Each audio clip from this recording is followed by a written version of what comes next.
Bien, en el problema 23, 24, 25, 26 tenemos la función w que depende de x, y y z, y tal que x depende de z y de t, y depende de z y t, y z depende de z y t también. Bueno, lo que acabamos de decir está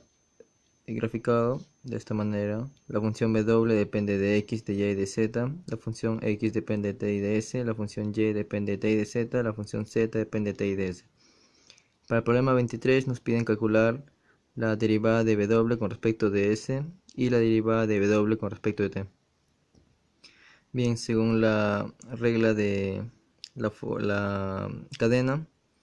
la derivada de w con respecto de s vendría a ser la derivada de w con respecto a x, w con respecto a x,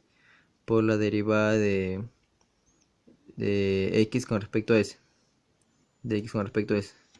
más la derivada de w con respecto a y por la derivada de y con respecto a s, más la derivada de w con respecto a z por la derivada de z con respecto a s. Bien, esto es esta ecuación que está aquí, esta función. Y ahora solamente nos quedaría reemplazar las derivadas de acuerdo a esta función. Entonces la derivada de w con respecto a s vendría a ser igual a yz, que es la derivada de w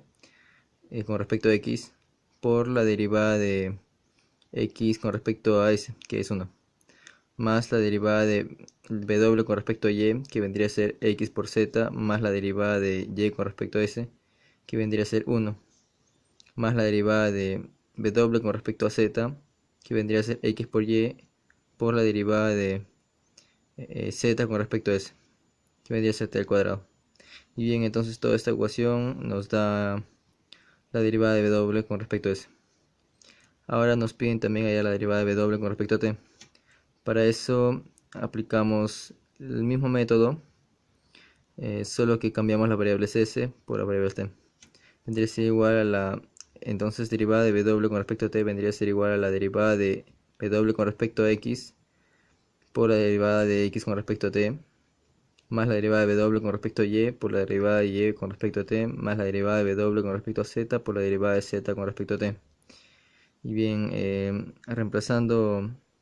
las derivadas con respecto a esta función, tendríamos que la derivada de w con respecto a t vendría a ser igual a y por z más x por z más 2 por s por t por x por y. Y usando este mismo método, la regla de la cadena se resuelve el problema 24, 25 y 26.